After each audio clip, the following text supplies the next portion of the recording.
अस्सलामुअलैकुम नाज़रीन, तारीख की दुनिया में खुश आमदेद। मुझे डॉक्टर अली कहते हैं और आज की वीडियो इंतहाई दिलचस्प और इन्फॉर्मेटिव है, इसको आखिर तक जरूर देखिएगा। नाज़रीन, इस साल 23 फरवरी सुबह 7:14 पर जापान के साइंसदानों ने चांद पर एक चमक को देखा। पहले तो उन्हें समझ ही नहीं आई कि आखिर चांद पर ये चमक किस चीज की है, लेकिन डिटेल देखने पर उन्हें पता चला कि चांद की सतह पर एक मेटरॉइड गिरा है और चांद पर ये चमक उसी मेटरॉइड की टक्कर की वजह से बनी है, जिसे आप स्क्रीन पर इस तस्वीर में देख सकते हैं। चांद पर हर वक्त कोई न कोई मेटरॉइड गिरता रहता है, लेकिन बहुत कम ऐसा होता है कि हम किसी मेटरॉइड को चांद पर गिरता हुआ देखते हैं। लेकिन जब रमजान मुबारक का महीना आया, तब साइंसदानों ने इस मेटरॉइड को चांद पर गिरते हुए देखा। ये मेटरॉइड 48,000 किलोमीटर फी घंटा की रफ्तार से चांद के साथ टकराया था, जिसकी वजह से चांद के उस हिस्से में बहुत ज्यादा गर्मी पैदा हुई और फिर वहां एक गड्ढा बन गया, जो जमीन पर हम इंसानों को एक फ्लैश की तरह दिखाई दिया। नाज़रीन, ये बात आप जान लें कि चांद की दो साइड्स हैं, एक नियर साइड जिसको हम देखते हैं, एक दूसरी फार साइड जिसे चांद की दूसरी साइड भी कहा जाता है, जिसे हम नहीं देख पाते। वहां भी बहुत सारे एस्ट्रॉइड और मेटरॉइड गिरते हैं, लेकिन हम उनको देख नहीं पाते क्योंकि वो हिस्सा हमसे छुपा हुआ है। और जो साइड हमारे सामने है, इस पर गिरने वाले एस्ट्रॉइड और मेटरॉइड के नजर आने के चांसेस ज्यादा होते हैं। और अगर मेटरॉइड या एस्ट्रॉइड साइज में बड़ा हो, तब हम उसको जमीन पर बगैर किसी टेलीस्कोप के आसानी से देख सकते हैं। आप इस मेटरॉइड के गिरने की वीडियो भी देखें। इस मेटरॉइड के गिरने से चांद की सतह पर 39 फीट का एक गड्ढा बन गया और इस वक्त चांद पर 10,000 के करीब गड्ढे मौजूद हैं। इस वक्त चांद पर जो गड्ढा मौजूद है, इसका नाम एटिकन है, जिसका साइज 100 किलोमीटर है। और इन सभी क्रेटर की तादाद को सुनकर आप समझ चुके होंगे कि चांद पर कितने एस्ट्रॉइड्स गिरते हैं। ये बात आप जान लें कि चांद पर जितने मेटरॉइड गिरते हैं, इससे कई गुना ज्यादा मेटरॉइड हर रोज जमीन पर गिरते हैं, लेकिन वो जमीन की सतह तक नहीं पहुंच पाते, बल्कि जमीन के एटमॉस्फेयर में ही चल जाते हैं, जिसकी वजह से हमें पता नहीं चल पाता कि हर रोज जमीन पर कितने मेटरॉइड गिरते हैं। लेकिन चांद का कोई भी एटमॉस्फेयर नहीं है, इसलिए चाहे मेटरॉइड छोटा हो या बड़ा, वो सीधा चांद की सतह के साथ टकराता है, जिससे निकलने वाली गर्मी को हम जमीन से आसानी से देख सकते हैं। छोटे साइज का एस्ट्रॉइड चांद को कुछ नहीं कहता, लेकिन अगर बहुत बड़े साइज का एस्ट्रॉइड हमारे चांद से टकरा गया तो वो चांद को ज्यादा डैमेज कर सकता है। और अगर चांद को कुछ होता है तो उसका असर हमारी जमीन पर भी होगा, क्योंकि चांद की वजह से हमारी जमीन 23.5 डिग्री के एंगल पर टेंट है, जिसकी वजह से हमारी जमीन पर मुख्तलिफ मौसम बनते हैं। चांद की वजह से हमारी जमीन अपने एक्सिस पर एक स्टेबल रफ्तार में रोटेट करती है, जिसकी वजह से हमारी जमीन पर 24 घंटे का दिन और 24 घंटे की रात होती है। चांद की वजह से जमीन पर हवाएं एक स्टेबल रफ्तार में चलती हैं और समुद्र में लहरें एक स्टेबल रफ्तार से चलती हैं, जिससे समुद्र के अंदर रहने वाले जानवरों को ऑक्सीजन मिलती है। अगर गलती से भी कोई बड़ा एस्ट्रॉइड चांद से टकरा गया तो हमारी जमीन का भी बहुत ज्यादा नुकसान होगा। चांद के इस हिस्से को ध्यान से देखें तो यहाँ आपको बहुत सारे दाग नजर आएंगे, जिनको हम हर वक्त देखते हैं। लेकिन क्या आपने कभी सोचा कि चांद के ये दाग आखिर क्या हैं और ये कैसे बनते हैं? ये निशान एस्ट्रॉइड की टक्कर से बनने वाले गड्ढे हैं, लेकिन दूसरी साइड पर हमें चांद का डार्क एरिया नजर आता है।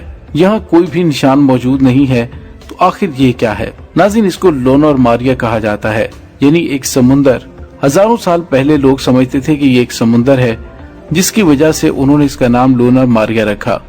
लेकिन आज हमें पता है कि ये समुंदर नहीं बल्कि चांद की सतह है। लेकिन ये एरिया चांद के बाकी हिस्सों की निस्बत कम रोशन दिखाई क्यों देता है? तो नाज़रीन, चांद का ये हिस्सा जला हुआ है, जिसकी वजह से ये बाकी हिस्सों की निस्बत कम रोशन दिखाई देता है। ये हिस्सा तब बना था जब जमीन पर बहुत बड़े एस्ट्रॉइड की बारिश हुई थी, जिसे दी लेट हैवी बम्बार्डमेंट कहते हैं। एक स्टडी के मुताबिक ये एस्ट्रॉइड 3 अरब साल से लेकर 4 अरब साल पहले चांद की सतह पर गिरे थे और उस वक्त हजारों की तादाद में एस्ट्रॉइड चांद से टकराए थे। उस वक्त चांद के इस हिस्से में दरार पड़ गई और इस दरार से चांद के अंदर का लावा निकल कर सतह पर आ गया। वक्त के साथ साथ ये सतह पर जम गया, जिसकी वजह से ये एरिया बाकी एरिया की निस्बत कम रोशन दिखाई देता है। इसी वजह से चांद की सतह पर ये निशान बने हुए हैं, जिससे हजारों साल पहले लोग समुंदर समझा करते थे। चांद को हमारे कमरी कैलेंडर के तौर पर भी इस्तेमाल किया जाता है। जब चांद का पहला फेस नजर आता है तब हमारा इस्लामिक महीना शुरू होता है और हर दिन के बाद चांद के फेस का साइज बढ़ जाता है और 15 दिन के बाद चांद हमें मुकम्मल तौर पर दिखाई देता है, जिसे हम 14वीं का चांद कहते हैं। लेकिन यहाँ एक सवाल है कि आखिर चांद के ये फेसेस कैसे बनते हैं। चांद के ये फेसेस तब बनते हैं जब चांद हमारी जमीन के गिर्द घूमता है।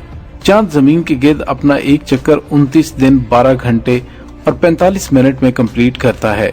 यानी चांद हमारी जमीन का एक चक्कर एक महीने में मुकम्मल करता है। चांद के इस पीरियड को लूनर मंथ कहते हैं। हम ये जानते हैं कि चांद की अपनी कोई भी रोशनी नहीं होती, लेकिन जब हम रात को आसमान में देखते हैं तो चांद हमें सबसे ज्यादा रोशन दिखाई देता है, क्योंकि चांद की सतह बहुत ज्यादा रिफ्लेक्टिव है, जिसकी वजह से ये सूरज से आने वाली रोशनी को रिफ्लेक्ट करती है। इसी वजह से हमें चांद रोशन दिखाई देता है। जब ये जमीन के गिर्द घूमता है तब इसके और सूरज के दरमियान का एंगल वक्त के साथ साथ बदलता रहता है। इन एंगल्स में चेंजिंग की वजह से हम चांद के फेसेस को देख पाते हैं। जब चांद मुकम्मल होता है तब सूरज की रोशनी चांद के नियर साइड पर पड़ती है, जिसकी वजह से पहले फेस के 15 दिनों बाद ये हमें पूरा गोल दिखाई देता है। नियर साइड चांद की वो साइड है जिसे हम देख पाते हैं। ये वो साइड है जो जमीन की तरफ है और एक महीने के बाद सूरज की रोशनी चांद के इस हिस्से पर पड़ती है, जिसे हम जमीन से नहीं देख पाते। चांद के इन फेसेस की वजह से हमारा इस्लामिक मंथ शुरू होता है। इसके बाद बात करते हैं एक सियारे की।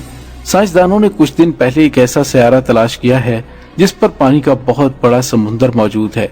इसे ओशन वर्ल्ड भी कहा जा रहा है। इस सियारे का नाम HT 207496b रखा गया है, जो कि एक बहुत ही यंग प्राइड के स्टार को ऑर्बिट कर रहा है। ये सियारा रॉकी नहीं है, यानी वहाँ की जमीन ठोस नहीं है जैसे हमारी जमीन है, लेकिन इस सियारे पर बहुत ज्यादा गैस और पानी को देखा गया है।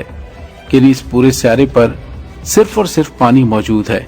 इसका समुंदर हमारी जमीन के समुंदर से कई गुना ज्यादा बड़ा है, जिसकी वजह से इसकी गहराई भी हमारी जमीन के समुंदर से कई गुना ज्यादा बड़ी है।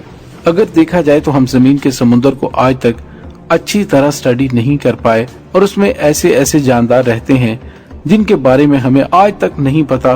तो जरा सोचिए, उस सियारे का समुंदर तो हमारी जमीन से काफी ज्यादा बड़ा है, तो उसकी गहराई में कितने जानदार रहते होंगे। क्या सच में उसके समुंदर में लाइफ मौजूद है?